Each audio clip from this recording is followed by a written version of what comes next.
evening, I'm Melisa Idris. Welcome to Consider This. This is the show where we want you to consider and then reconsider what you know of the news of the day. This International Women's Day, we turn our focus to a group of women often left out of policy conversations, women who use drugs. Malaysia's punitive drug laws disproportionately harm women, forcing many into cycles of incarceration, stigma and violence. But advocates say there's a better way, a gender-responsive approach to drug policy that prioritises public health over criminalisation. So today on the show, I have with me two advisors from Drug Policy Program Malaysia, Dr. Nur Afiqah Mohd Salleh, who is the Vice President of the Malaysian AIDS Council and Senior Lecturer at the Department of Social and Preventive Medicine under UM's Faculty of Medicine. I also have Josiah, who is gender consultant and committee member of Women's Aid Organisation. Ivy recently led a resolution building activity for DPPM, which resulted in the resolution for decriminalising drug use among women. I'm delighted to have them both here today. Welcome to the show. Thank you so much for being here. Ivy, if I may begin with you. Sure. Let's talk a little bit about the narrative around drugs and crime. It often centers around men, but we know that women face unique vulnerabilities when it comes to their involvement in the criminal justice system because of drug use. Can you share or explain to us the way women experience the war on drugs differently? Well, it's different because, first of all, you have to understand there are different categories of women, right? So you've got the woman who's using drugs, okay? And as soon as she's arrested, she's seen as a person who's got loose morals. Something's wrong with you. If she was a mother, you must be a bad mother. If she's a young woman, you must be, the mother who raised you must be a bad mother. So there's a lot of stigma attached to women who use drugs, okay?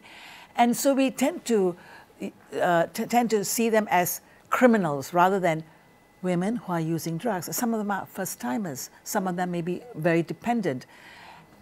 Furthermore, women who use drugs, research has shown that almost 70% of women who are using drugs, who become dependent, they start not because they want to have a good time, right? They start because they're self-medicating, because there's some trauma in their lives. And this is really important. My work on violence against women, I go on about how 1 out of 3 women have experienced some form of violence, sexual, physical violence. We need to look at this figure and go, out of this 1 out of 3 women, how many of them are actually using drugs to self-medicate, to kill off the pain? So when we discover a woman has using drugs, what kind of help are we going to give them? Is it to do with past trauma?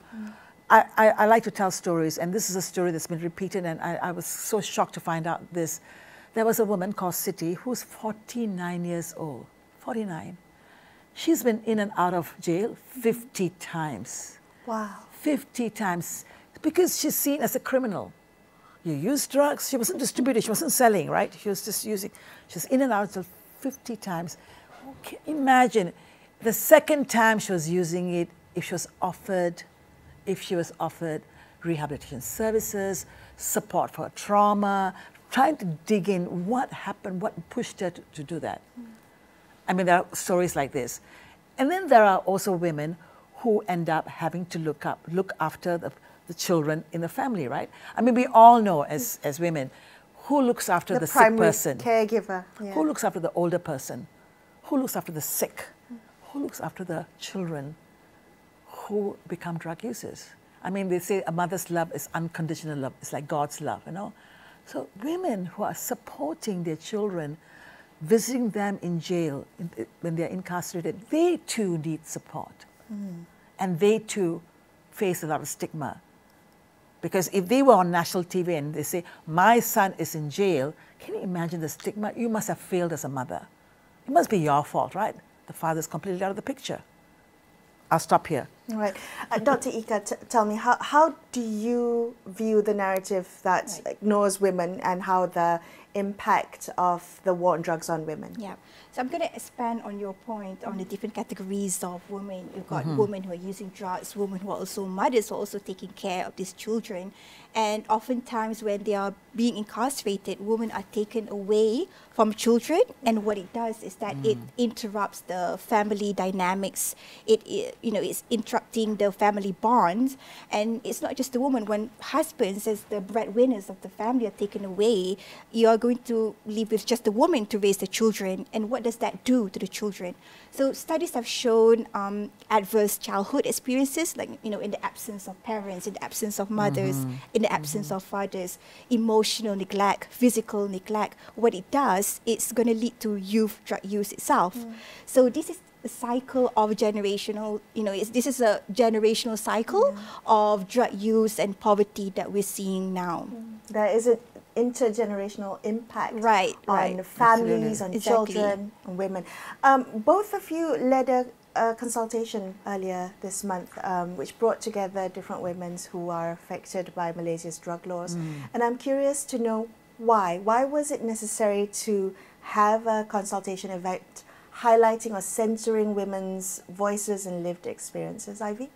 Well, first of all, the drug policy program is really very, very strategic.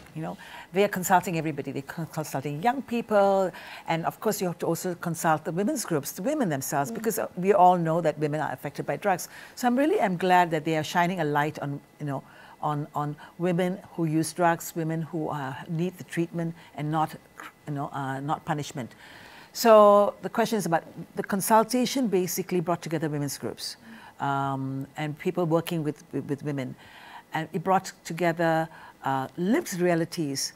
There was a mother who shared what it's like to go to prison to visit her son. There was a recovering, I don't want to use the word addict because the word addict is so negative, but she's completely recovered. She talked about her story, her journey. There was women who were talking about their spouses who are drug users, how they have to end up, looking after the spouses. So I repeat this again, but I repeat this, that women have to have different roles, right? So the resolution brought the women's group to say, listen, women's groups are really very good at documenting and lobbying for change. I mean, we have many successes. If we look at civil society, women's groups have really had a lot of successes. Yes. Domestic Violence Act, Anti-Sexual Harassment Act, Anti-Stalking, you name it, we are very, very good. But this is an area that we have not really paid attention to, So it was very strategic of the drug policy program to say, let's get women's groups in, so that when we lobby for change, for the betterment of women, we need to talk about decriminalisation. We call it decriminalisation. Decriminalisation. I can't say I need to decrim. Exactly. No wonder. Now we know why. Okay. Decrim. So to recognize the fact that we cannot see them as criminals. They're dependents who need help. Right. It's still an offense. It doesn't mean it's not a crime. Yes. But not incarceration. Not incarceration. Not making it a criminal offense, but rather a public health. Public health is absolutely right. Yeah. Dr. Ika knows about public health. Yeah, the word is public health, yes. From a public health perspective, what are the ways we can change the way women are impacted through the current drug laws? So I think the first thing to do, we need to understand why women use drugs in the first place. If I could share a story here. Yeah. So my team and I, so this amazing team from Persatuan Insan Murni Malaysia in Kajang, which looks after key populations. So we've done a series of interviews with different categories of women. And one story that I found really striking is this story of a female spouse of a person who used drugs, so a wife, right? So initially she wasn't using drugs, but ended up using because drugs were the only thing accessible to her for her to manage pain for a medical condition that she has. Chronic pain. Yeah, she has chronic pain, and she was using drugs to manage that. Now, this is something that we often hear in North America, where people use opioids to deal with their pain, which then led to the opioid crisis in North America, but not something that we hear in this part of the world so much. Yeah. So I'm not a gender expert, but what I've learned from gender experts is that women experience pain differently than men in a way that they may have, lower threshold for pain. But as a society, we often dismiss this pain. We often dismiss the pain that women are experiencing, which then lead to delayed treatment, inadequate pain management, and also people resorting to drug use to manage pain. Yeah. But when we talk about drug use, especially among women, the common discourse always center around moral judgment, but not on the structural factors that kind of drive people to why they're using drugs in the first place. Yeah. So it's not just pain management, it's gender-based violence, trauma, Like mental you health. said, self-medicating. through Actually, drug the use. word is not so much pain. I agree, pain. And it's trauma. Because we give birth, for heaven's sakes. It's very, very The highest painful. pain. The highest pain. So the threshold for pain is very high, physical pain. But we cannot underestimate trauma in our lives. That's why I go back to 1 out of 3 women have been abused in their lifetime. That trauma stays with us. Okay. When we think about a gender-responsive approach to drug policy, I think I'm curious to understand what that means. What does it mean in terms of drug policy for there to be a gender lens placed on it? Dr. Ika, maybe you can talk to me a little bit about why there are so few women-specific rehabilitation services. For women? Yes. I want to talk about, first of all, what would be the health impacts, and probably we can understand why there are very little rehab centers that are catered for these women.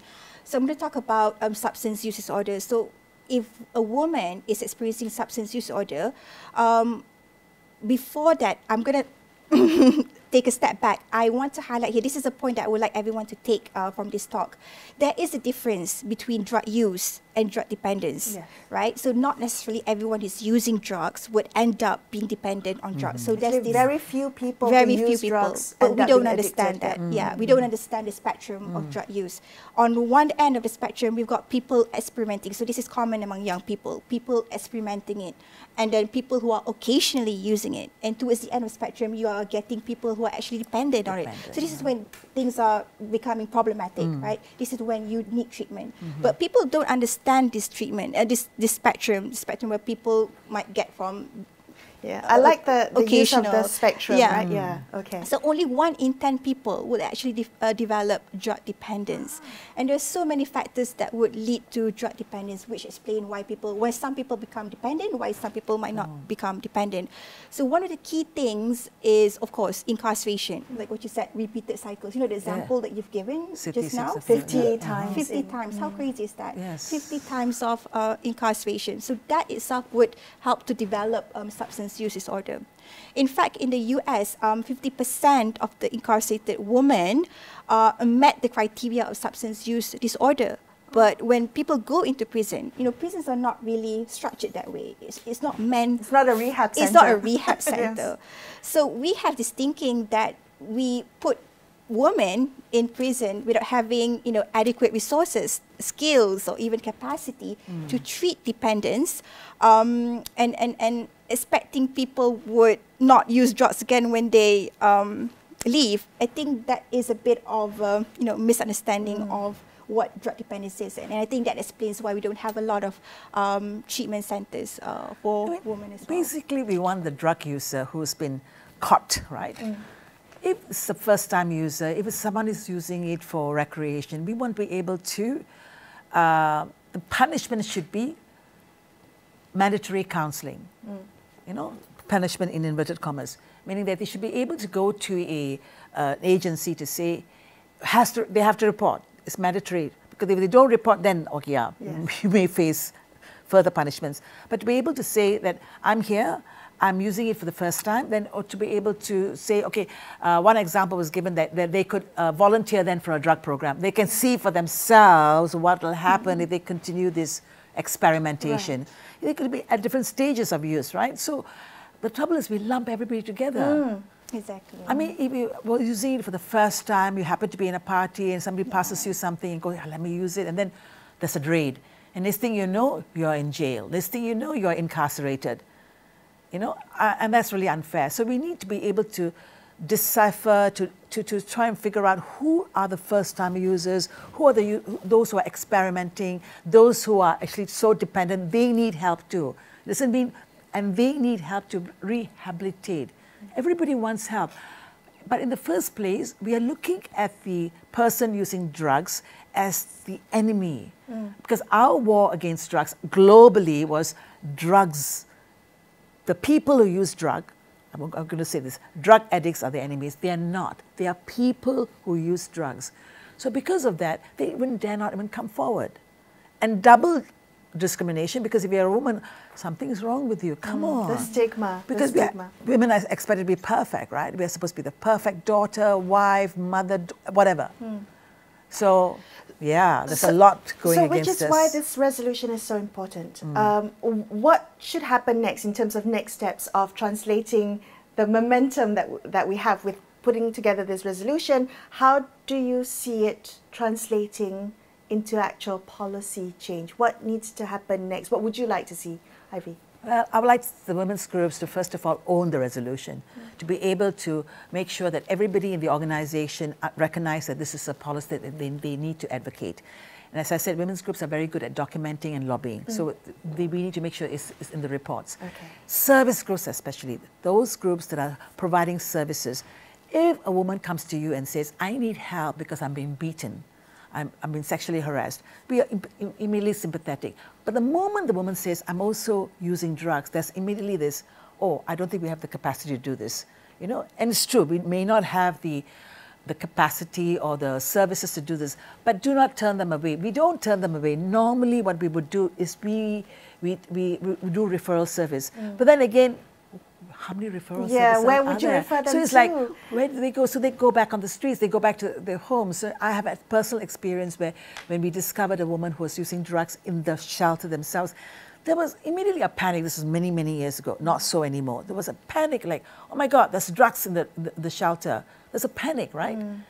And then I spoke to a good friend who's in the, who's doing work, in childcare, and he says, I mean, stop fearing the people who use the drugs.